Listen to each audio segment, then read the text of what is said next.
Hello, everyone. Tonight, we begin with a question about wind and salt and stone. You stand on a sun-bleached cliff top, the sea far below you, glittering like a blanket of crushed glass. The air is warm, but the wind has teeth. It slides over your skin, carrying the breath of something ancient, not just old, older than writing, older than kings, older than myth. Have you ever wondered who built the great stone temples of Malta? Join us to explore this dramatic and surprising story now. Before you snuggle into your blanket, hit like on the video and comment where you're watching from and what time it is there. It's so fun to know who's joining us from around the world. Now dim the lights, maybe turn on a fan for that soft background hum, and let's ease into tonight's journey together.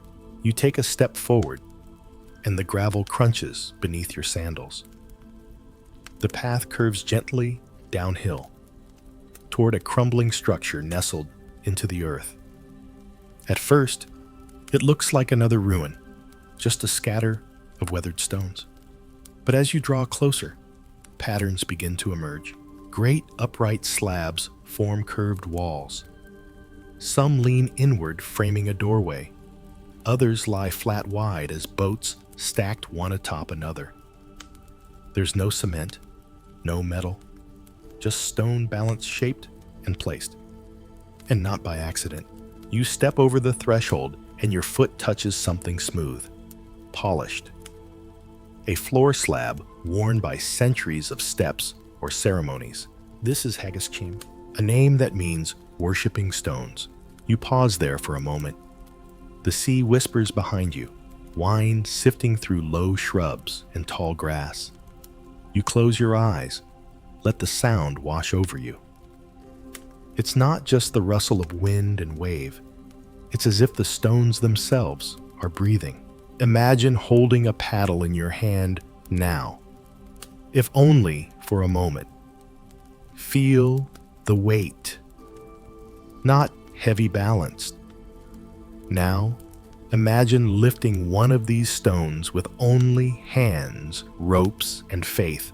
How? That's the question. Mainstream archaeology tells us these temples date back to between 3600 and 2500 BCE. That means they were built long before the pyramids of Giza, long before the first bricks of Babylon, long before the Mycenaean palaces of Greece. These aren't dolmens or random stone circles. They are temples with altars, doorways, roofs, once supported by giant trilithons, carefully oriented to the solstices. And they're not alone. Across the islands of Malta and Gozo, more than 30 temple sites have been identified. And they're all built in the same signature style: rounded apses, clover-shaped plans, double-walled facades, and massive curved stones as tall as 2 men. And yet, here's the fringe thought: the people who built them, we don't know who they were. No records, no names, no royal inscriptions, not even a drawing of their faces. Historians still argue whether these builders arrived from Sicily or from the east, or whether they emerged on Malta itself, isolated for millennia and pushing their knowledge as far as it could go. The most intriguing idea, that they may have been part of a forgotten cultural web, something larger, something now lost beneath the sea or buried beneath the silence of time. You walk deeper into the ruins. Lonnie is just ahead, her hand tracing a spiral carved faintly into a stone face. She doesn't speak. She just hums softly, the same low chant she used when you crossed the reefs together last summer. You recognize it, a song of arrival. Koa trails behind, staring wide-eyed at a toppled block with 3 small holes punched through its face like a primitive filter, or maybe a speaking stone. He leans in and whispers, "Do you think they talked through this?" You shrug. Maybe they did. Or maybe it was meant for something else, something stranger. The holes face the rising sun, Now, you look out over the southern edge of the temple. The wall curves just slightly, like a sail catching wind. And beyond it, the sea stretches wide and empty. But once it wasn't empty. Imagine this place, not as a ruin, but as a living site. Whitewashed stone gleaming in the sun. Dried herbs strung along the entry. Fire pits glowing at dawn. Men and women gathering for something, a solstice rite perhaps, or a sky-watching vigil. A child places a small carved idol into a niche. Another follows a chant barefoot, fingers brushing spirals etched into stone. The megaliths didn't fall from the sky. They were shaped, moved, arranged. Someone thought through every alignment, every passageway, every curve. And yet the tools are missing. The workshops are silent. The voices are gone. There is no writing, just the stones. And the wind. Scholars call this the temple period, lasting roughly 1,000 years. Then, without warning, it ends. The temples are abandoned. No sign of invasion. No charred timbers.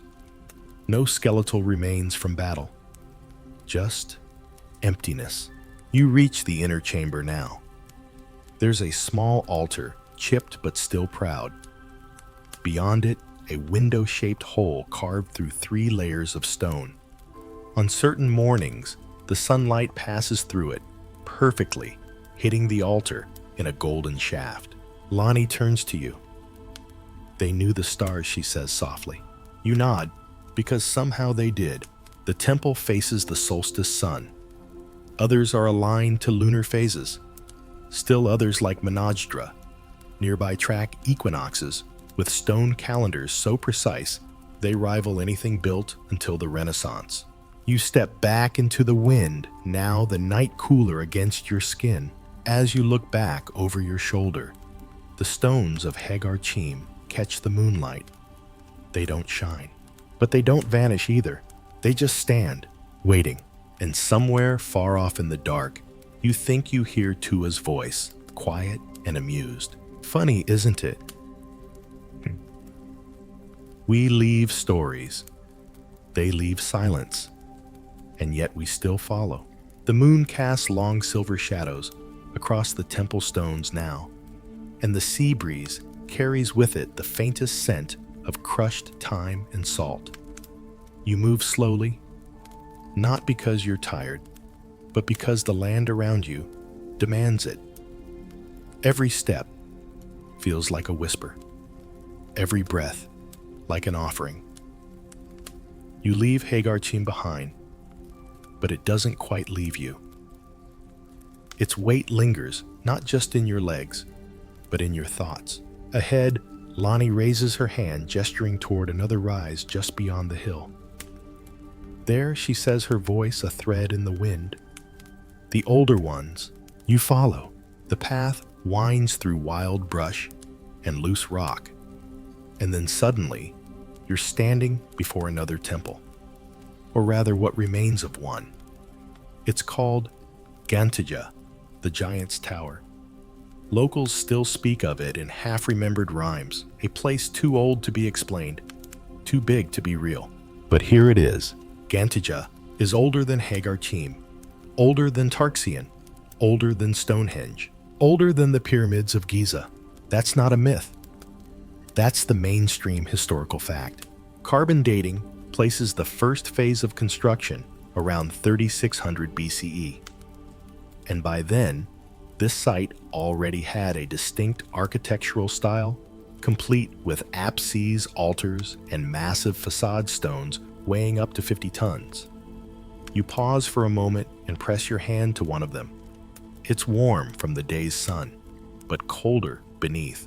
You try to picture it in motion.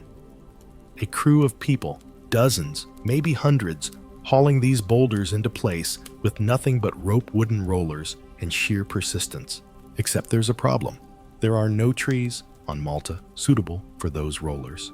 There weren't then either. No evidence of beasts of burden. No draft animals. No wheel tracks. No quarry ramps. just stones that shouldn't be movable, sitting exactly where someone wanted them. Imagine being that builder.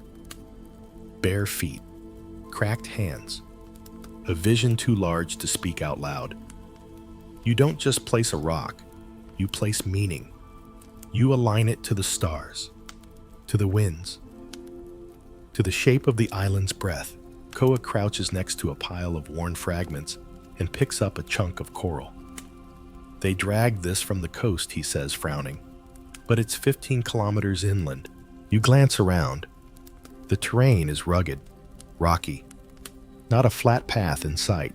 And yet the coral's here, brought intentionally. Why? Some researchers suggest these temples were built with both land and sea in mind, that the stones themselves were selected not just for shape or size, but for symbolic material. Coral from the ocean, limestone from the cliffs, red ochre from inland valleys, a kind of sacred layering, a blending of earth, water, and sky.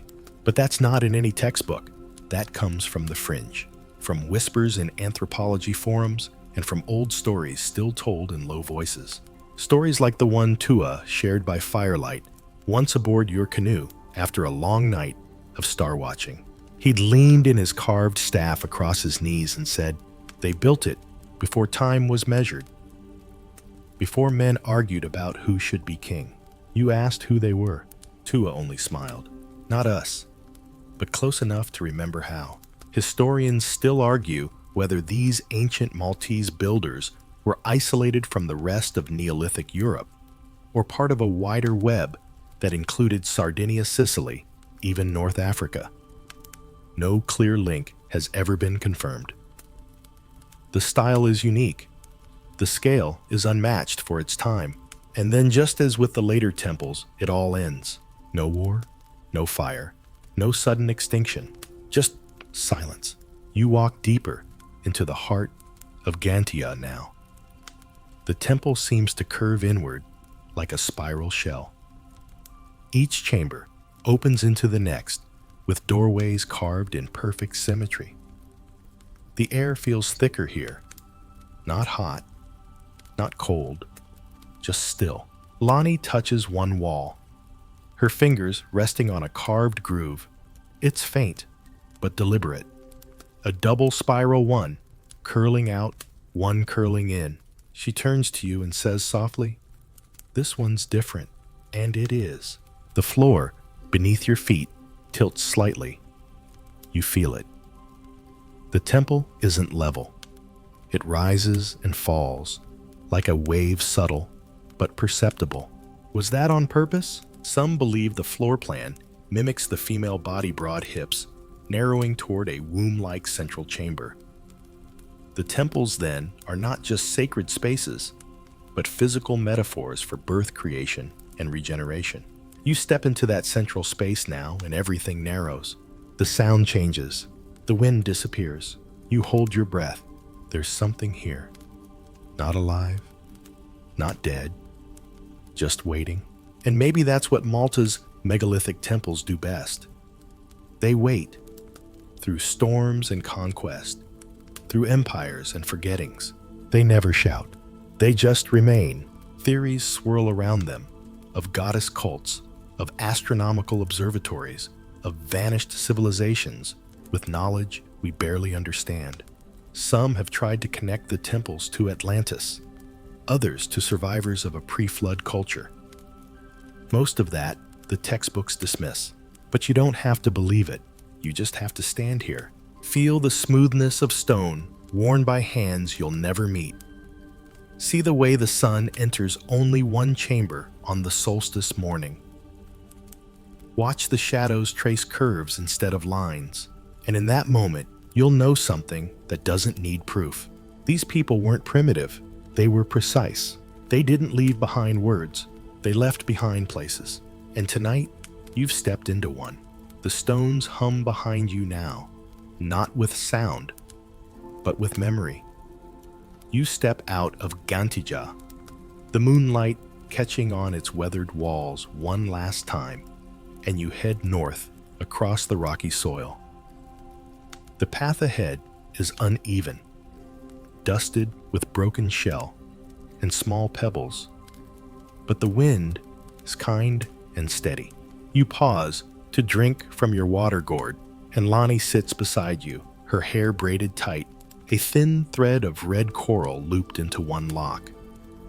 Koa wanders a little ahead quiet tonight, as if even he knows that something about this landscape deserves reverence. He doesn't hum, he doesn't fidget, he just listens.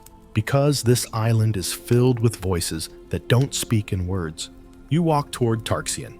The name doesn't roll easily off your tongue, but the sight rises with a quiet grace from the earth. Its stones softened by the passage of centuries. You expect another circle, more altars, more spirals, and they are there. But something here is different. These temples feel designed.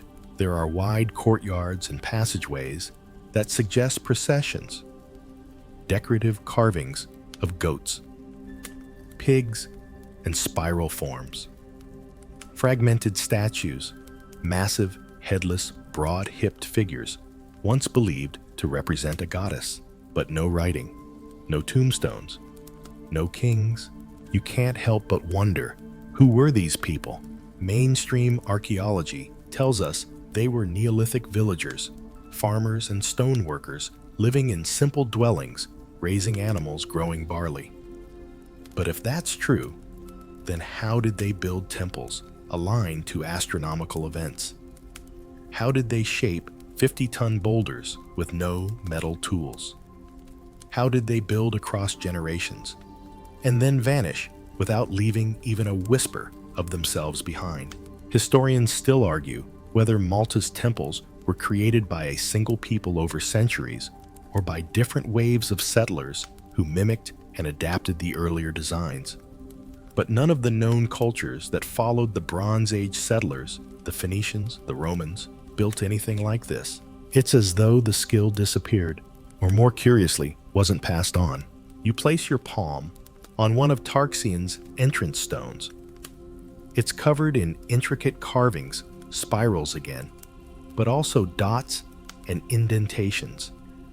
Some suggest they're symbols, maybe even a forgotten script. Others believe they're simply decorative, but your fingers trace a rhythm there. It's tempting to believe the stones are trying to say something. Koa leans over a wide slab.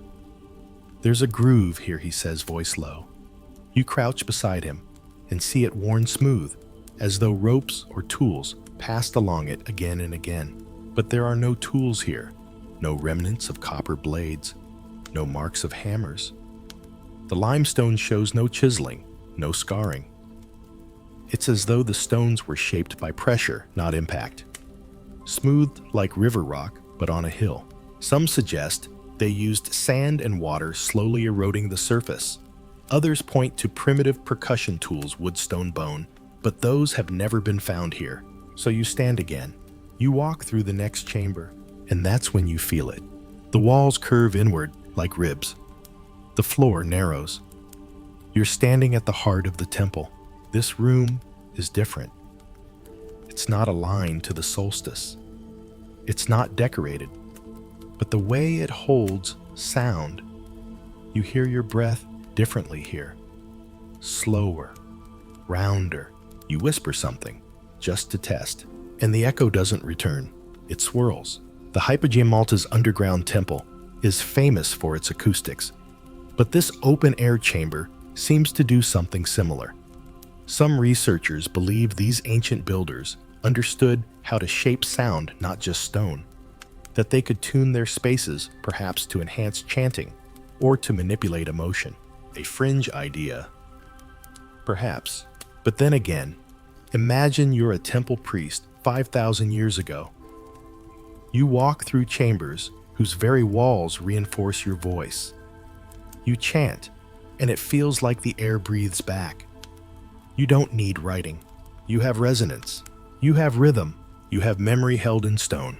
Lonnie hums softly behind you now, and the note hangs in the air longer than it should. Koa turns eyes wide. It changed, he says. The sound, it bent. You all stand still. The moonlight slips across the inner wall, revealing a carved panel shaped like twin spirals joined at the center. Some say it's the symbol of the goddess. Others say it represents the cycle of life and death. Tua once said something different. "It's not a cycle," he'd muttered one night on deck, polishing his carved staff. "It's a door. One side in, one side out." You didn't ask what he meant. Not then. Now you wish you had, because as you leave Tarxian, something tugs at the edge of your thoughts. Not fear, not awe. Just unsettling wonder.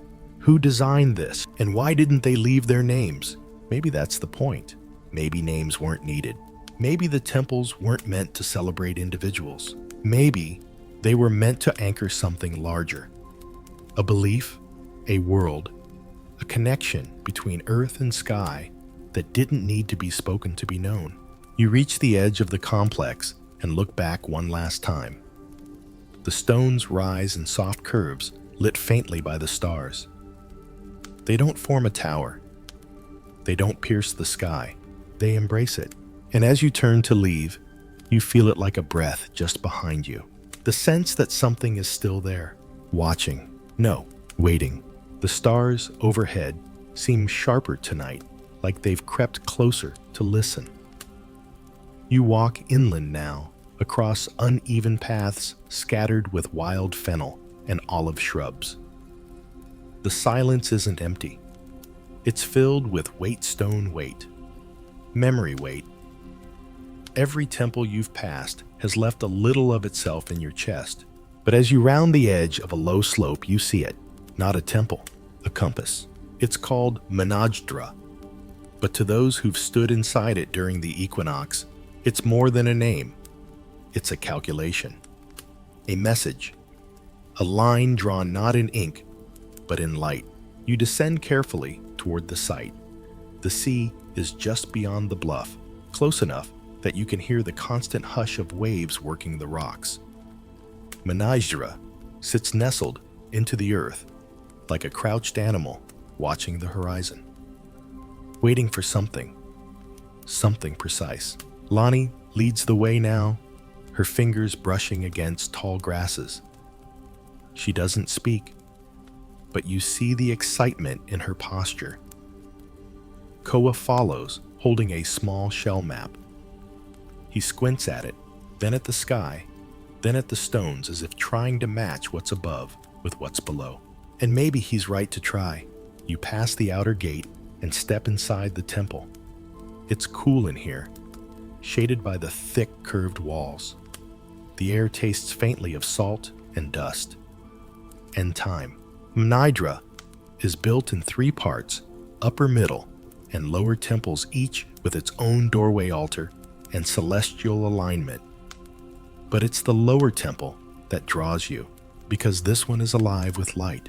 Each year, on the spring and autumn equinox, the rising sun enters the doorway and casts a narrow beam that travels straight through the corridor, illuminating the altar at the very center. Not randomly, not roughly. Exactly. Mainstream archaeologists accept this now. Mnajdra was an astronomical observatory as well as a temple. The builders aligned the structure with a level of accuracy that rivals ancient Egypt, even though they left behind no star maps, no measuring rods, no texts. Historians still argue whether this was intuition or science, whether these early Maltese people watched the sky long enough to see the patterns, or whether they inherited this knowledge from somewhere or someone else. You step inside the lower chamber and look up. The doorway is narrow, just a slit, but you can see how the light would enter, how it would creep along the polished floor at dawn, how it would stop right there at that small raised platform. The altar, you crouch beside it. The stone is smooth, no carvings, no burn marks, but someone placed it here, and they did it for a reason. Lonnie murmurs. They marked time with the sun. You nod. And not just time ritual. You see, the equinox isn't just an astronomical event. It's balance. Day and night equal. a hinge between seasons. For a farming society, that moment matters. But here in Malta, there's no river to flood, no mountain snow to melt, and yet they track the stars with the kind of precision you'd expect from seafaring navigators. So now the question becomes, were they? Some scholars point to the temple's shape, its rounded walls, central nave, and flared outer arms as reminiscent of a boat. A boat turned inward, a boat anchored in stone. Could these people have once been sailors, explorers, carriers of forgotten knowledge? Or did they learn it here, watching the sky, each night like a page reading from a book of fire? Here's a curious find. One of the temple's smaller side chambers contains a stone block carved with a grid of tiny holes. Some call it a primitive calendar. Others say it was used for sound small stones dropped into it to mark time or rhythm. And here's the fringe idea that the holes were filled with liquid used as a water clock, that the flow could be timed with the sun's movement. The drops echo a note in a ritual meant to draw something divine from the earth. A stretch, perhaps, but you stand now inside a room that knows the sky. You can't help but believe that its builders knew more than we credit. Imagine the moment the first equinox after the temple is complete. A low hum begins in the outer courtyard, voices rising as the sun approaches the horizon. Children gather. Elders wait in silence. The first ray of light strikes the stone, and everyone breathes. Not because it's a miracle, because it's expected. This was not a people surprised by the heavens. This was a people in conversation with it. Koa taps your arm now. What if the temple is the instrument he asks? Not just for sun, but for sound, for movement, for something. You glance around. The stones do form a pattern, a pulse. The central chamber is circular, but the doorways align along strict axes. The walls are heavy, but the light is precise, like a compass made of stone. And perhaps that's the most impressive thing. Not the size of the boulders, not the endurance of the limestone, but the intent. Someone designed this to track moments, to remember moments, long after they were gone. You step outside now. The stars are clear. The breeze is steady. Lonnie walks ahead, her coral thread catching the moonlight. Koa stays behind, sitting by the altar, eyes wide. You let the silence settle, and you ask yourself, not for the first time tonight, who were these people? And why did they build such precise things and leave without telling us why? Maybe they thought the stones would speak for them. Maybe they were right, because tonight you didn't read a history book. You stood in one. The stones have shape, weight, and weather, but they also have presence. That's what you feel as you walk away from Mnajdra, back into the dark hills, where the sea whispers from beyond the cliffs. You don't hear voices, but you feel something listening, and soon you arrive at Tarxian's twin in form, but not in energy. This one is silent in a different way. You step slowly into what's left of the next temple. Worn blocks, tumbled slabs, some of them still standing tall against the sky. But amid these shapes lies a secret that no amount of erosion can erase.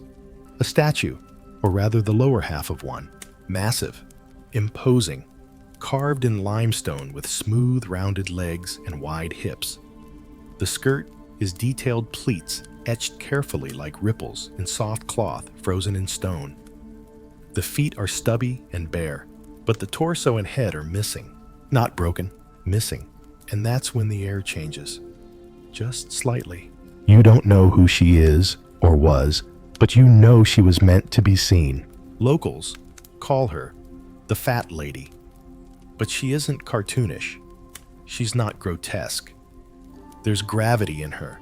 Mainstream archaeologists have long interpreted Malta's temple figurines, of which there are dozens, some tiny enough to fit in your palm, as representations of fertility goddesses. Wide hips, generous bodies, no faces, a society that honored womanhood, creation, life itself. But others argue these were not gods, but priests, high-ranking spiritual figures, perhaps male or female, or something more fluid. The body may not be literal, but symbolic, a language of form, a culture in which reverence was expressed through abundance, through shape. And here's where it gets stranger. Many of the figurines were found buried beneath the temple floors, not placed, buried, as if they were being planted. You remember Tua's words on an island night long ago? Some things grow only in the dark. You crouch by one of the side altars, now running your fingers over the carvings. Spirals again. Not sharp-edged, but deep and deliberate. They rise and fall like ocean currents. You imagine someone's hands shaping them slowly, steadily, without pause. And you realize something. There are no depictions of violence here. No weapons. No battles carved in triumph. No spears. No fortifications. Not even defensive walls around the temple grounds. These people built monuments, not fortresses. Some suggest that Malta's temple period may represent one of the longest-lasting peaceful cultures in human history. Let that settle in your mind. A society that endured for over 1,000 years, building complex ceremonial architecture without apparent warfare, without massive inequality, without collapse from within. Then one day, they were gone. Historians still argue whether climate change caused it, or outside influence, or resource depletion, but none of the usual signs are there. No burned layers in the soil, no sudden change in pottery, no bones scattered in flight, just abandonment. As if one day the people stopped returning to the temples. The offerings ceased, the songs went quiet, and the statues were left behind still waiting to be honored. Now imagine you're a child born in that final generation. You grow up with stories of the temple songs of the sun, touching the altar of the Great One who stands in the sacred place. But when you come of age, the voices of the elders falter. The rituals feel thinner. The light still shines, but the meaning is slipping. And then one year the equinox comes, and no one arrives. You turn now to follow Lonnie and Koa, who've moved into the outer courtyard. Lonnie kneels beside another statue fragment, a headless figure, seated, hands resting on knees. The pose is calm, meditative. Koa crouches beside a slab that has 3 oval indentations. "What's this?" he asks. "You've seen it before. Some call it an oracle stone. Some say it's an ancient board game. Others suggest it's a cradle for sacred objects, maybe egg-shaped offerings. Some even think it was filled with liquid meant to reflect sunlight in ritual patterns. And now the strange detail, traces of red ochre, were found in many of these hollows. A pigment, blood-colored, symbolic of birth or death, or both. In one temple, the remains of a woman were found buried beneath a curved chamber, her bones surrounded by red-stained soil and small shells. She wasn't the first, or the last. But the temple didn't become a graveyard. It remained a place of life, a threshold. Here's the question that historians can't seem to answer. Why did they pour so much energy into shaping stone, carving symbols, moving mountains of weight, only to leave? Why no resistance? Why no legacy passed forward? Maybe it wasn't meant to be passed forward. Maybe it was meant to be closed like a circle drawn in sand, smoothed by the tide. Or maybe, just maybe, they believed they had completed what they were here to do. Lonnie speaks softly. "You feel it, don't you?" she says. "This place wasn't built to last forever." You nod, because now you understand. The temples were never fortresses. They were ritual machines, calibrated not for defense, but for remembrance, of stars, of cycles, of something older than explanation. You look once more at the massive statue fragment. No head, no eyes, but somehow it's still looking. The morning arrives quietly. You wake to the hush of sea wind threading through olive trees. and a faint rustle of grass as Koa paces nearby, clutching something small in his hands. Lonnie sits cross-legged beside the embers of last night's fire, combing her fingers through the ash like she's reading a story hidden in the soot. There's no need to rush. Not here. Not on this island where time bends and blurs, where temples rise not in triumph, but in quiet reverence. Today you descend, down into the hypogeum. Even the name sounds hushed, like a secret whispered from stone to stone. It means under earth, and it's not a temple like the others. This one hides. You follow a narrow staircase carved into living rock, your fingers brushing the walls on either side. It's dark. Still. Each step creaks faintly underfoot, and the air changes cooler, denser, touched with the mineral smell of ancient breath. The hypogeum isn't built with blocks. It's carved from solid limestone, 3 levels deep, an entire structure hollowed from stone. No natural cave existed here before. Someone made this, by hand, thousands of years ago. And they made it perfect. Mainstream history places its construction around 4000 to 2500 BCE. That's older than most Egyptian pyramids, older than most known European civilizations. And yet the level of architectural planning is staggering. You descend into the oracle room and the air thickens. This chamber, oval smooth, has been studied for decades because of one baffling feature: its acoustics. A deep male voice chanted in this room will resonate in strange directional ways, vibrating the skull and chest of every person within, but only at certain frequencies. You test it, just a hum low and soft. The sound travels along the curved wall and returns to your ears like a murmur from behind. Koa freezes. Even Lonnie glances up, eyes wide. It echoes inside your bones, she says. Historians still argue whether this was a deliberate design, an acoustic effect engineered through trial and error, or just an astonishing accident. But the coincidence seems almost too perfect. And here's something else. Tests done on the stone show that the hypogeum sound behaves predictably, meaning the builders had to understand how shape affected resonance. Now ask yourself how. No writing, no musical notation, no known instruments left behind. But here you are, standing in a space that sings with memory. You step into the next chamber, called the Holy of Holies, a sacred space accessed by a trilithon doorway, framed by precisely shaped curves and painted once with red ochre spirals. The walls here still carry the pigment faint, but stubborn, like time tried to erase it and failed. You reach out and touch 1-2 spirals joined together, the same shape you saw above ground. A door in, a door out. Lonnie kneels and whispers, "This was never meant for the living." And maybe that's true, because the hypogeum was used as a necropolis, a city of the dead.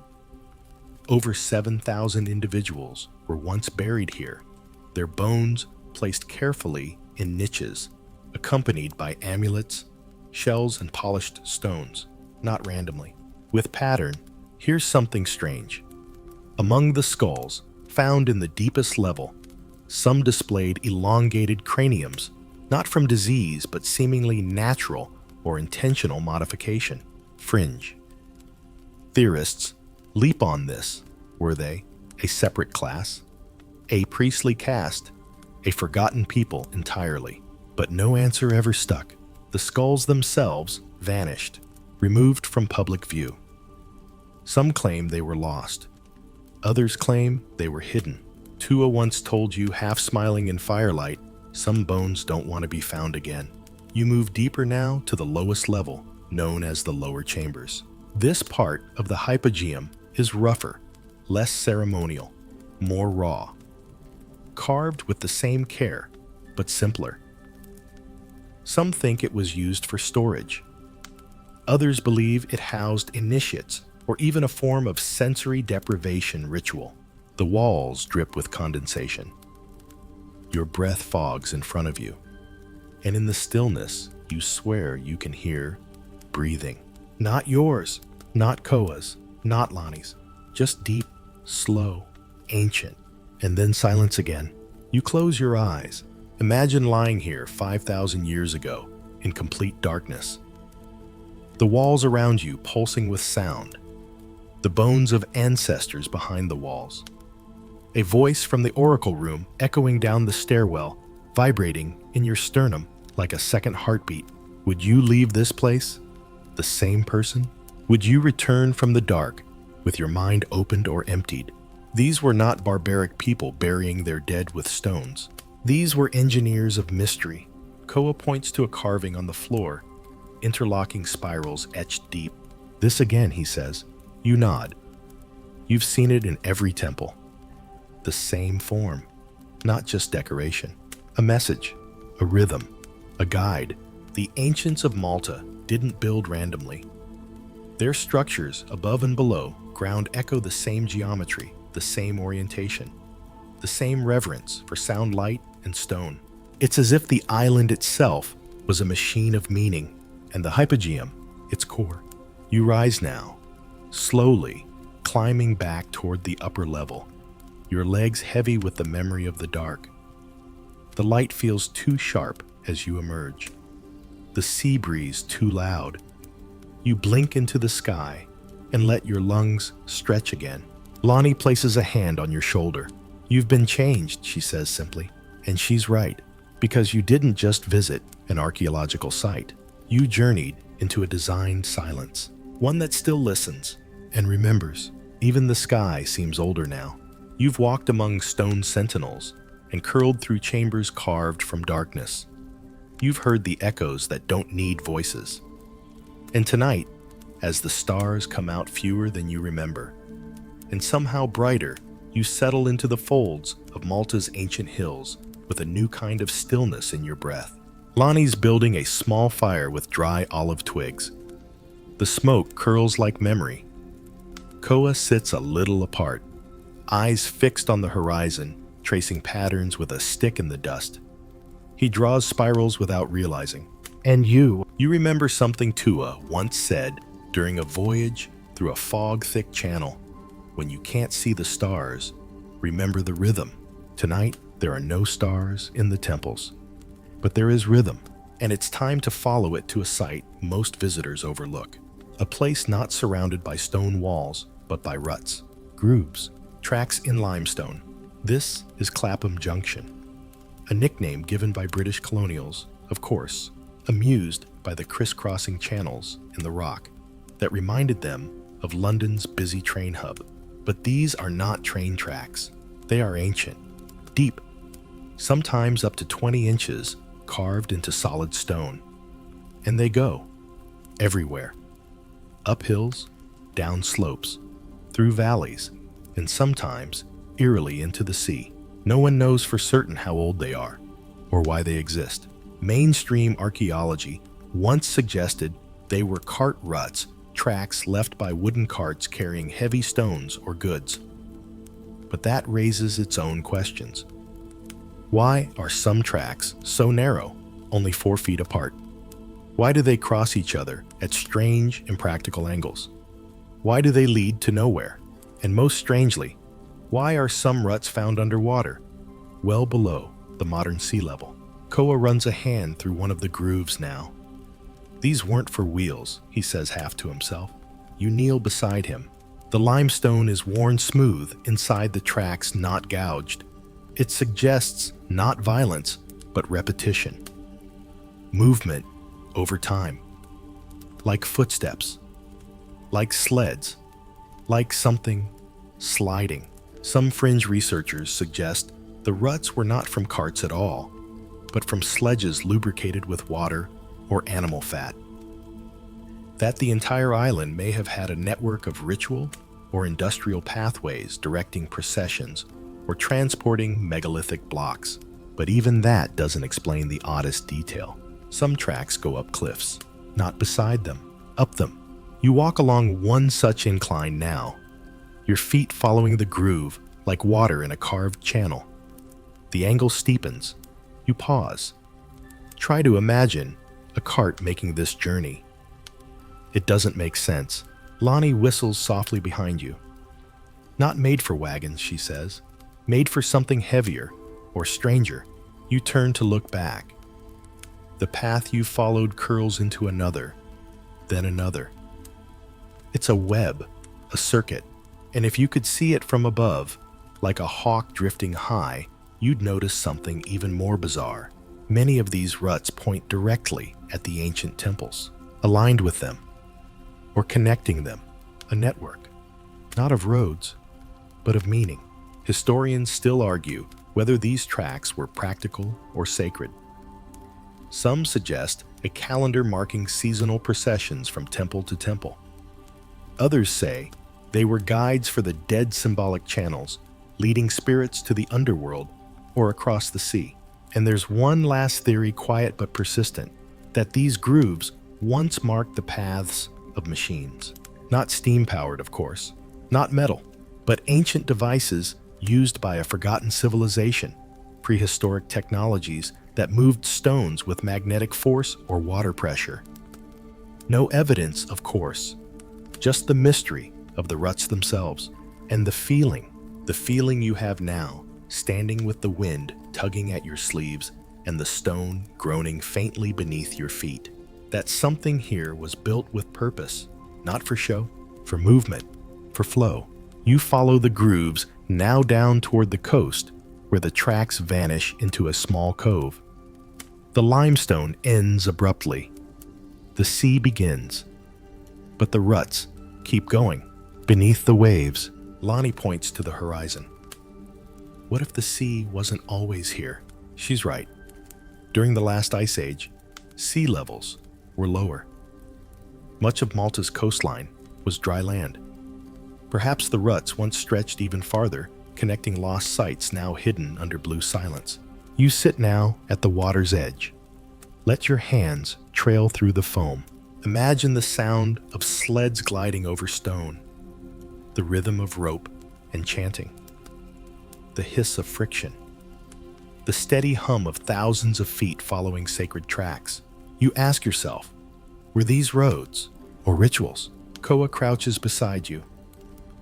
Some things weren't meant to be explained, he says, just followed. And for the first time, that makes perfect sense. Because Malta's mystery isn't about what you find. It's about what you feel. The pull of stone, the whisper of paths older than memory, the way your footsteps fall into place like you've walked this way before. You close your eyes and listen.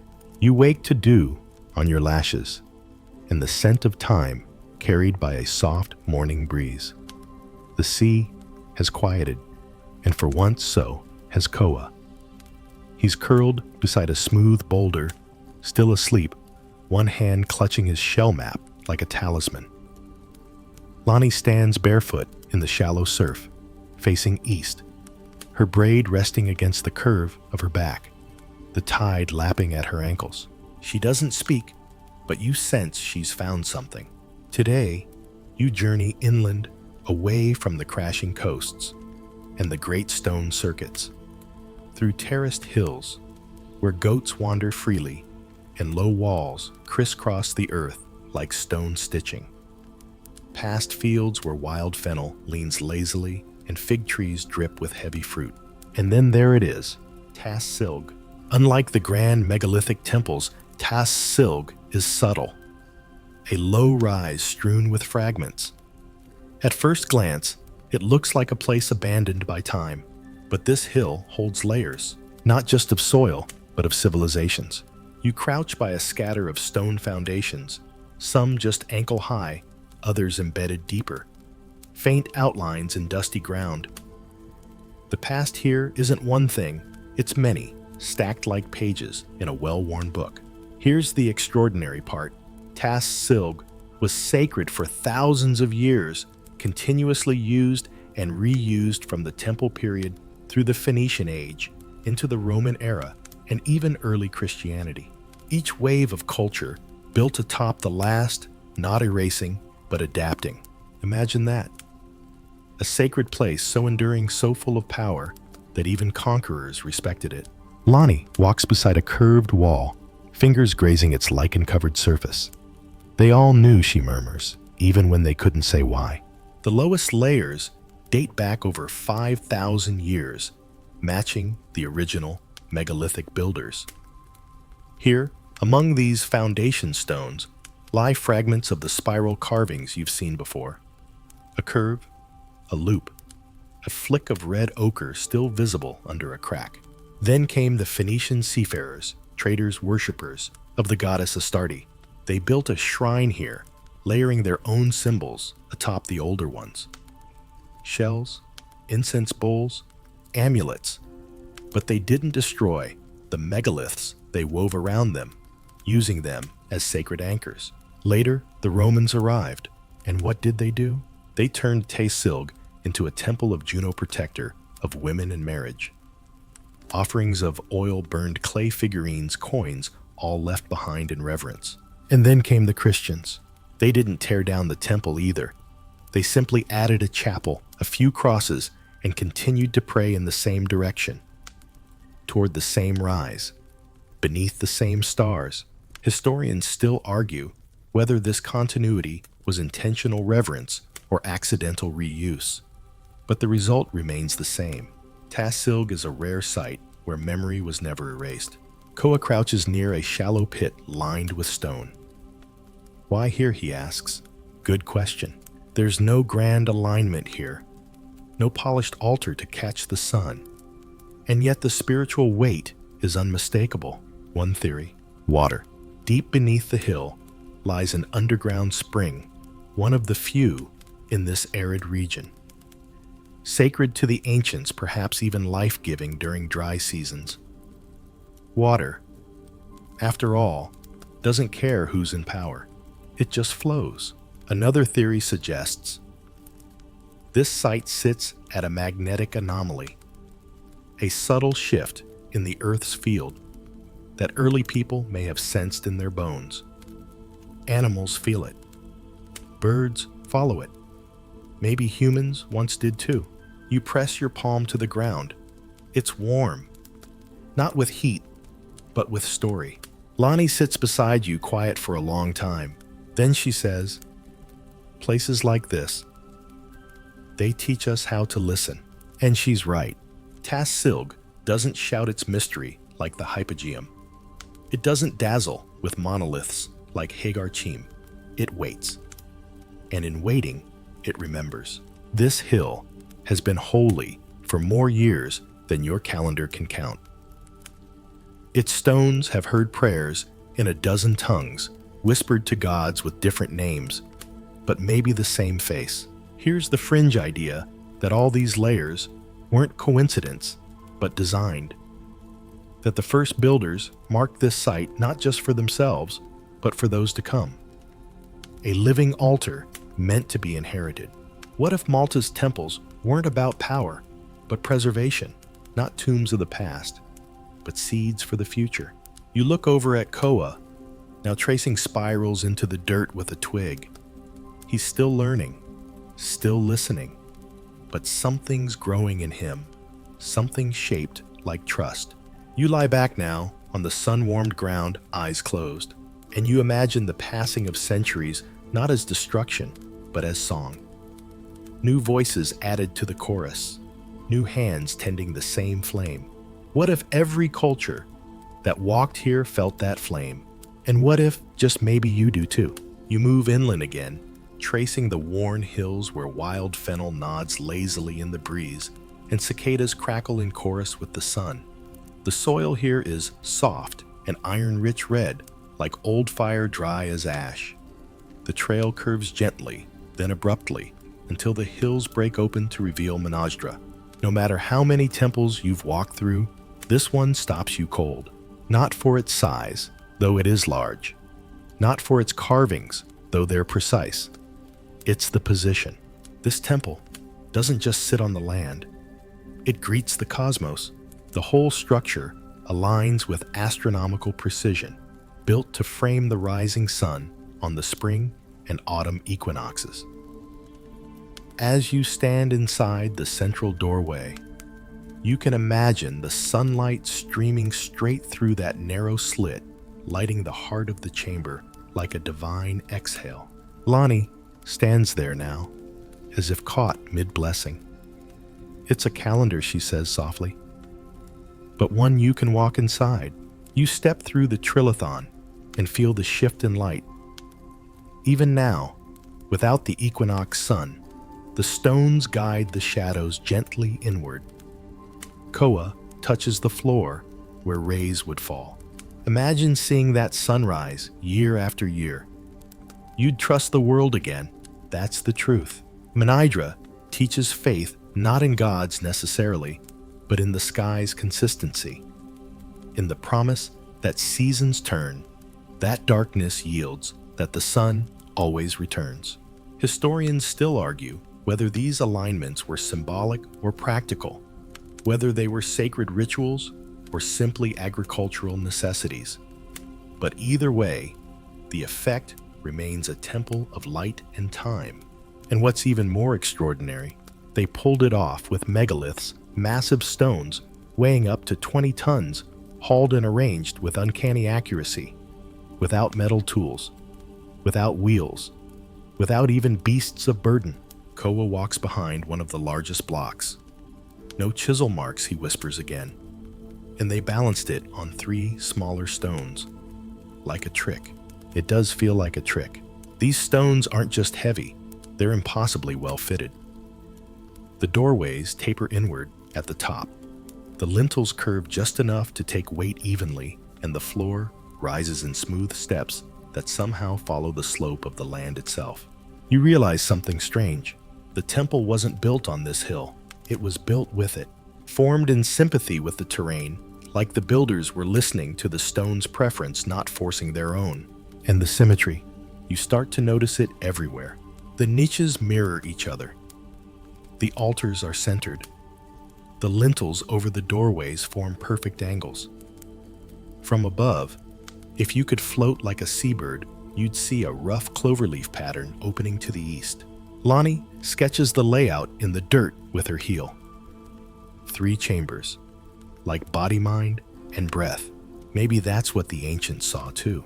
Some researchers suggest these temples were designed not just for ceremonies, but for healing spaces of resonance and balance. Standing in the central chamber, you feel it yourself. Your breath slowing, your posture shifting. The hush is clean, deep, like the earth is exhaling through the stone. And then comes the moment that stuns you. Koa points to a small spiral etched near the base of one wall, almost hidden. "It's upside down," he says. You crouch beside it. It is upside down if you're standing. But if you were lying on the ground, it would face you properly. A detail like that isn't accidental. You lie down. Dust coats your back. The ceiling looms above you, massive and curved. And there, the spiral watches you like a slow turning eye. Suddenly, you understand this temple wasn't made just to be walked through. It was made to be experienced in different positions, standing, kneeling, lying. This was ritual embodied. Maybe people came here to rest, to be blessed, to feel the sun's arrival, and remember their place in something vast and rhythmic. Maybe they fasted, sang, waited for signs, heard stories. Maybe they dreamed. And still no tools, no blueprints, just stone and intuition and light. You step back out into the sun. The wind pushes at your collar. The temple now behind you feels less like a ruin and more like a presence. Lonnie brushes a hand against the outer wall. They made time into shelter, she says, and that's it. Not a shelter from the weather, but a shelter from uncertainty, from chaos, from forgetting. These temples, Mnajdra most of all, lock memory into stone through repetition, through solar events, through careful symmetry. And the megaliths, they're not monuments, they're instruments, resonant, precise, repeated. Koa throws a pebble that skitters along the path. It's like the island's playing a song we can't hear anymore. You nod, but maybe, just maybe, if you listen long enough and breathe slowly enough and stand in the right doorway on the right morning, you'll hear the first few notes and remember the rest. The path down from Mnajdra is steep and scattered with loose stone. Koa nearly loses his footing at one turn, flailing like a seabird in a gust. You catch him with a chuckle, and Lonnie smirks. "We may master time," she says, "but not gravity." You all laugh. It's a light moment. But as the trail levels out and curves toward an opening in the hillside, the mood shifts again. Something waits ahead, a place different from all the others. Not above ground, below, the hypogeum of Hal Saflieni. Even the name feels heavier, denser, as though you need to sink just to pronounce it. This isn't a temple open to sky and sun. It's a subterranean complex carved deep into bedrock room by level, descending into darkness with architectural precision and spiritual weight. You pass through a small doorway, low and narrow, and the air shifts at once. Cooler. Still. Almost too still. It's like the earth is holding its breath. Inside, you begin to feel different. The walls are smooth, and the carving spirals dots. False doors mirror those of the above-ground temples. But everything here is hushed. The acoustics are strange. Voices echo, but not wildly. They return like whispers curled around your ear. You step into the oracle room. Lonnie's footfalls stop beside you. Koa frowns. You speak aloud, just a simple word. Hello. The sound ripples, vibrates not through your ears, but through your chest. The pitch is perfect. Low frequencies bounce off the walls in such a way that resonance fills the body. Not just sound sensation. Historians still argue whether this effect was intentional. Some say it was a fluke of geology. Others insist the chamber was designed for ritual chant, for trance, for communion with the dead or the divine. You remember what it felt like above at Mnajdra when sunlight aligned with stone. Here, it's not light that guides the ritual, it's sound. Even modern tests show that certain tones around 110 Hz cause the entire chamber to hum, affecting the brain, heart rate, even emotion. Koa tries it. Now he hums tentatively. The stone answers. The floor hums back. You feel it in your ribs. It's beautiful. It's unsettling. It's otherworldly. And the implications. If these builders knew how to tune a chamber to resonate, did they also know how it would affect the human body, the mind? Some researchers speculate the hypogeum was used for oracular practices, with one person speaking hidden from view, their voice magnified and distorted through resonance. To a listener, it would feel like a spirit was speaking from the walls. Others suggest it was a healing space where rhythm and vibration calmed the soul, aligned the body. Or perhaps it was a burial site where the dead were sung to sleep. That last one, well, there's evidence. Over 3,000 human remains were once found in this complex, carefully placed, intentionally arranged, later removed for preservation, but once part of the living ritual of this underworld space. You walk deeper now, through the middle level, where chambers branch like roots. Past the Holy of Holies, a chamber carved to mimic above-ground temples, false windows, curved niches, sacred geometry. But here there is no sun to guide design, just instinct and memory. Lonnie places her hand on one of the smooth pillars. They didn't just build with stone, she whispers.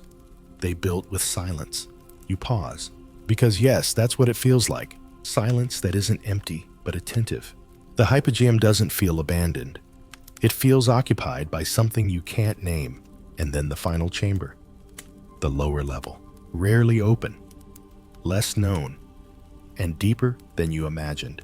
Down here, there are no carvings, No decoration, just darkness and the curve of stone.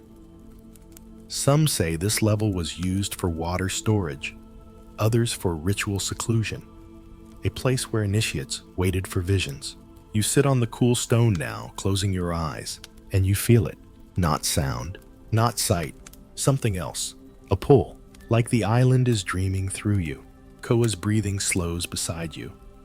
Lonnie hums a gentle tone, not a song exactly, but a thread of sound that wraps around the chamber. And in that moment, something shifts. You understand without needing proof. The megalithic builders didn't separate life and death, didn't wall off the sacred. They wove it, above and below, light and dark, resonance and silence, temple and tomb, all part of one experience. And whether or not they knew physics or frequencies in the way we do, they knew something, enough to make the earth sing. You leave the hypogeum, slowly blinking at the light. The outside world feels brighter now, too loud, too fast. And you can't shake the sense that the deeper you went, the closer you came. To what? You're not sure, but it's waiting still. Below, always below. You leave the hypogeum behind as dusk begins to soften the island's edges. The sky turns bruised lavender, and the scent of sea salt rises on a breeze that seems to carry whispers. Koa walks quietly beside you, unusually still. Even Lonnie's steps are slow, almost reverent. Tonight you follow a rumor, not one whispered by archaeologists or carved into weathered plaques, but passed down by old fishermen and night watchers, those who claim that just beyond the visible shore lies another ruin. One you can only find when the sea decides to reveal it. The temple in the sea. Lonnie calls it Gebel Gol Bahar, the stone in the sea, a submerged structure off Malta's southwest coast near the edge of the Blue Grotto. Some say it's a natural rock formation. Others claim it was a megalithic temple swallowed by the ocean during some ancient flood or tectonic shift. You arrive at the cliff just as stars begin to peek through the horizon's silk. Below, the water glows faintly with bioluminescence. Small waves flicker like sighs. Koa crouches and peers down. There he whispers, shapes. Indeed, just beneath the surface, visible in the moonlight and swell, lie patterns that feel intentional. Long rectangular forms, parallel lines, and what looks like a circular platform. You descend cautiously to a low boat tethered to a rock by a fraying rope. It creaks like a reluctant witness.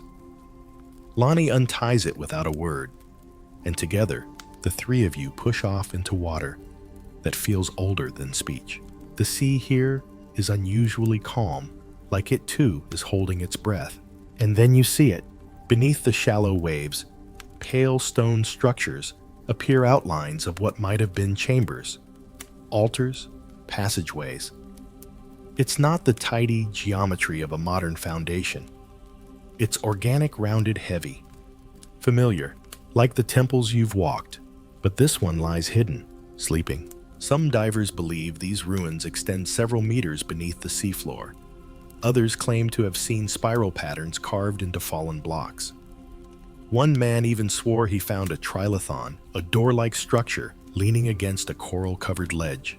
Historians still argue whether this site is a megalithic ruin, a collapsed cave, or simply wishful thinking, fueled by sea mirages and coincidence. But looking at it now, bobbing gently above the stones, you're not so sure. Lonnie drops a small line weighted with a shell. It drifts down and lands on a slab with an audible click. Too regular, she says. Koa leans over, face reflected beside the submerged walls. Why would they build it there? Good question. Unless the sea wasn't always here. Malta, after all, was part of a land bridge tens of thousands of years ago.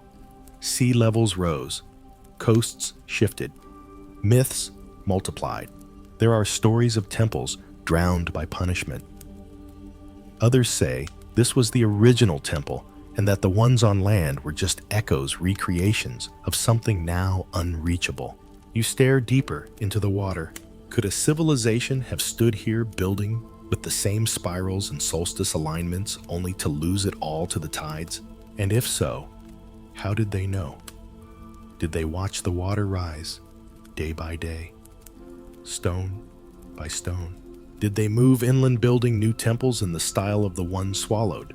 Or did they stay singing the last rites of a world vanishing beneath their feet? There's another idea, one wilder, that the temple was never above the water, that it was always in the sea, built for gods of waves and depths, a place where rituals were conducted beneath the surface with breath held and eyes open wide. Lonnie hums quietly now. The melody echoes the resonance of the hypogeum, soft and low. The sea listens. Koa taps the side of the boat gently. It feels like it wants to tell us something. You agree. And you realize that what you're looking at isn't just ruin. It's a memory of stone, a memory of water, a boundary blurred. And maybe that's the point. The megalithic builders didn't see the sea as division, but as connection. A road between places, a mirror of the sky, and what lies beneath might not be lost. It might be kept like a secret in the tide's pocket. You float there a little longer, saying nothing, just listening to the sea, to the stone, to something between them. The stars shimmer above like old promises, and you understand, deep in your bones, this story, this civilization isn't finished. It's just submerged, waiting. You sleep lightly that night, rocked by the memory of waves and dreams that seem to echo with distant chanting. When morning comes, it arrives not with sound, but with golden light slicing across the stone floor of your small room. Lonnie is already outside, her silhouette cut sharp against the low horizon. She's holding something. As you join her, you see what it is, a shell map. Not a modern chart, but a delicate lattice of twine and shells, one of Tua's old teaching tools, a way the navigators once read the seas by swell and star. This isn't ours, Lonnie says, pointing to the topmost shell. It's a new edition, or maybe an old one rearranged. You stare closely. The shape reminds you not of waves, but of the island itself. A thought stirs. What if Malta's temples, above, below, even undersea, aren't scattered at random, but part of a greater pattern? You and Koa follow Lonnie back inland, shell map in hand, tracing a zigzagging path that passes several key sites, Tarksi and Ħaġar Qim, Mnajdra, and the edge of the hypogeum. And when you overlay their locations, not on paper, but in your mind, you start to notice alignments, lines, straight ones, diagonal ones, some linking temples across the island's spine, others connecting doorways that face one another across kilometers of land, still others forming triangles that seem too precise for accident. Historians still argue whether these alignments were intentional or just coincidence. After all, you can find patterns anywhere if you look hard enough, but this feels felt, like something you've stepped into, not imagined. Lonnie kneels and scratches a rough outline into the dust. Koa adds the solar lines where solstices hit, where equinoxes pass. You see it too now, a constellation, not of stars, but of stone. Maybe these temples were never isolated at all.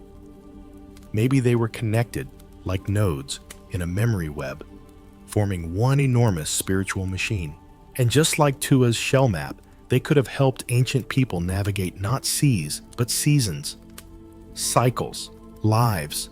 You remember that upside-down spiral in Mnajdra, the false doors of the hypogeum, the hollow altar of Tarxian. Each one now feels like a message, a piece of something larger. Then Lonnie says it. What if the island is the map? You pause. The idea seems absurd, until it doesn't. The builders may have mapped the skies onto Malta itself. Each temple an anchor for a celestial moment. Each carving a timestamp. Each threshold a portal of memory. Ancient Polynesian navigators Read the ocean, like this patterns of stars, mirrored in water clues, hidden in clouds fishlight. Maybe the megalithic Maltese did the same. But instead of canoe routes, they traced paths of the soul. Koa suddenly recalls a myth told in whispers that when the ancestors died, their spirits walked from temple to temple in a spiral route toward the center of the earth. You remember Lonnie's chant from the hypogeum, how it echoed deeper than the walls? Maybe the chant was a key, not to open a door, but to unlock memory, direction, passage. You walk now to a small cave above Tarxian, almost invisible unless you know to look. Inside, on a crumbling ledge, are faint carvings. You brush away the dust. A pattern emerges, 3 stars. Beneath them, a curved line that snakes like a river or a celestial path. And just below that, a small figure, arms raised, feet rooted in the same spiral seen across Malta. Lonnie speaks softly. It's not just time they mapped. It was return. The journey wasn't linear. It curved. It looped. It mirrored the sky, but pointed down into the earth. The temples were not final destinations. They were waypoints. And now, even thousands of years later, even without knowing the full story, you can feel the pull, the alignment. You step back out into the light and feel the sun warming your shoulders. You look down at the shell map again, at the delicate knots and curved lines. This was never just a place. It was always a path, and maybe, just maybe, you're walking it still. The wind begins to shift, not sharply, not with menace, but with meaning. As if the island is exhaling, releasing one final breath from a memory too long held in silence. You find yourself walking a path, not marked on maps, one locals only mention in passing, if at all. It leads away from the known temples, away from well-traveled trails, to a low grove half swallowed by fig and olive trees. Here, between roots and rubble, lies a collapsed chamber. Its stones sunken, twisted, almost invisible beneath the undergrowth, but you feel it before you see it. Lonnie crouches beside what looks like a rock, only to find its surface is carved a curve, a line, a spiral again. But this time, there's something more, a burial marker, not just another altar or threshold, but a true tomb. Koa kneels beside you, gently brushing earth from a hollow depression in the stone. Someone was placed here, he murmurs, deliberately, carefully, and then tucked in a narrow groove. You see it. Bone, old, fragile, curved in an unusual way. You both pause. Something's off. The femur is longer than it should be. The skull, oddly shaped. Lonnie frowns. Not Maltese, she says quietly. At least not like the others we've seen. You stare at the fragment, unsure. Could this be someone from somewhere else? Historians still argue whether Malta's builders were indigenous islanders or travelers from afar. Perhaps from Sicily, the Balkans, even North Africa. Some fringe theories whisper of people lost to history, descendants of Atlantis, or even remnants of a pre-Ice Age maritime culture. You don't need to decide. All you know is this. Someone was buried here with reverence, beneath a carved spiral, in a chamber that echoes the same design language as every temple before it. And beside the bones, half buried in dust, you find something else, a bead, made not from local stone, but from obsidian. Volcanic glass, smooth, jet black, reflective. Not native to Malta. You hold it in your palm. It catches the light in a strange way, almost blinking. Where did it come from? Lonnie murmurs the name of an island far to the north, where obsidian is found, Lipari. A long journey across unpredictable seas. Someone made that trip, or traded with someone who did, which means the people who built these temples weren't just masons or mystics, they were navigators, connected, woven into a web of cultures stretching across the sea. And this body, this anomaly, might be the evidence of that web. A traveler, a guest, a teacher. or even a revered foreigner, buried with care in the land of stone and spiral. Koa suddenly looks up. What if this was the one who showed them how? You blink. How to build, he says. How to listen to stone. The idea takes root. The temples didn't appear all at once. They evolved, grew more complex. What if this person was part of that evolution? A guide, a bridge. You feel a chill that isn't cold, not fear, reverence. You're standing at the edge of memory again. Not the kind you read in books, but the kind you inherit through gesture, through rhythm, through the weight of a bead, passed down, buried, forgotten, and now found again. Lonnie speaks quietly. The earth remembers, even when we don't. And you believe her. The temples, the spirals, the bones, they aren't just artifacts. They're clues to a civilization that understood more than we think, to people who watched the stars, tracked the sun, and carved their beliefs into the very structure of their lives. People who, when they buried their dead, left messages in stone, not to be read, but to be felt. And now, standing here at the threshold of ruin and revelation, you realize the truth. These weren't forgotten people. They were people who trusted memory to stone. They expected you to return, and here you are, listening. You wake just before dawn. The sky is a pale hush, not quite light, not quite dark, like a breath waiting to be released. You rise slowly, careful not to wake Koa, who is bundled beneath a rough linen cloth, limbs tangled like seaweed after a storm. Lonnie is already outside, as always, eyes toward the eastern ridge. This morning, you return to the place where it all began, Ḥaġar Qim, but not for sightseeing, not for measurement, not even for story. You're here for sunrise, the same way the builders must have been waiting, watching, marking. You remember how the eastern doorway of Ḥaġar Qim aligns not randomly, but with the summer solstice. On just a few days each year, the rising sun pierces directly through the main entrance and touches a stone altar within. And today is one of those days. You sit quietly on the low outer wall, the limestone still cool from the night. The air tastes of sea mist and crushed thyme. The only sound is the occasional flutter of wings and the distant cry of gulls. Then light. First, a gentle glow at the edge of the sea. Then a golden line. Then the sun rising with slow precision, exactly where the temple intended. You watch the beam pass through the entrance, strike the inner chamber, and light up the altar like a secret remembered. It's not dramatic, it's elegant, and in that moment, everything makes sense. All the stone, all the spirals, all the silence. This is what they were waiting for. Not gods, perhaps, not spirits, but this moment when cosmos and earth meet, when the sky speaks through light and the stone listens. You glance at Lonnie. Her hand rests over her heart. Koa has joined now, too quieter than you've ever seen him. No one speaks, because there's nothing left to say. You understand now why the deepest chambers were never opened, why some rooms were sealed, why the temples weren't always built for eyes.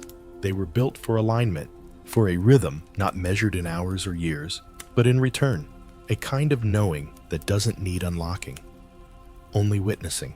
The ancestors didn't build to explain, they built to remember. And that memory of stars, of stone, of sun was meant to be lived through the body, through breath, through standing still, on mornings just like this one. You sit back, sunlight warming your chest. The spiral carvings catch the glow and seem to pulse faintly.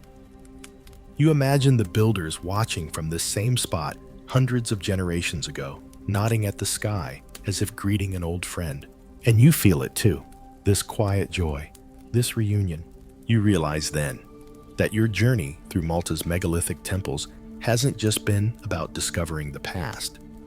It's been about being claimed by it, welcomed, woven in. These ruins were never silent. You just had to listen the way they taught with your whole self. Koa looks up, shielding his eyes from the sun. "I think I get it now," he says. Lonnie smiles. "Me too," you whisper. And for once, the three of you simply sit. No questions, no tasks, no more seeking. Just stillness as the island breathes through stone and sea and memory. And then slowly, the sunlight begins to shift. The alignment fades. The spell, if you can call it that, loosens, but not fully, because now you're part of it, forever. You walk away, not with answers, but with connection, to something older than language, to something stronger than fact, to a people who trusted stone more than words. And now, as you leave Ħaġar Qim, behind its doorways, glowing soft in the retreating light, you hear the final whisper of the island. Remember us not with your eyes, but with your steps. The trail winds gently behind you now, as you look back once more at the stones of Ħaġar Qim, no longer just ancient ruins, but old companions. You carry them with you, just as they've carried time itself for over 7 millennia. You recall your first steps on this journey. The salt in the air, the scent of crushed fennel and sun-warmed dust, the way Koa had nervously tugged the strap of his satchel, the way Lonnie always walked a few steps ahead, her braid swinging like a metronome of purpose. You didn't know then how far this would take you, not in miles, but in memory. You felt the sharp edges of Tarxian's altars beneath your fingertips. You've whispered beneath the soaring trilithons of Ħaġar Qim. You've sat in the humming dark of the hypogeum, where silence is sacred and stone speaks in frequencies you feel in your ribs. You've floated above submerged shapes that might be ruins or dreams or both. And through it all, the island of Malta has revealed itself, not as a singular site, but as a living constellation. Its temples, not static tombs, but star points in a greater map. Some above the ground, some beneath it, some still beneath the waves. You've learned the rhythms, the spiral paths, the solstice alignments, the sacred geometry encoded not just in the layout of these megalithic marbles, but in the intention behind them.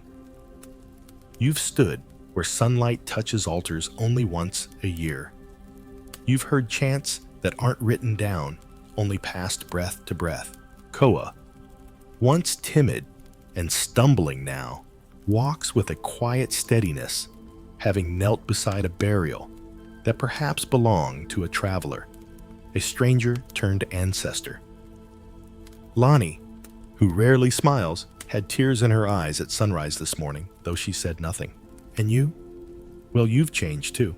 Not because you found something, but because something found you. These temples, carved with spirals, thresholds, hollow stones, weren't monuments to the dead. They were tools for the living. They aligned the people not only with the cosmos, but with one another. They weren't meant to trap knowledge, they were meant to transmit it. And somehow impossibly, they still do. Historians still argue whether Malta's megalithic builders were a lost culture, an isolated island society, or seafarers who passed down star lore through stone. Some claim they were a civilization that rose and vanished before Egypt laid her first bricks. Others suggest they never vanished at all, that they became whispers in new cultures. Patterns in pottery, echoes in myth.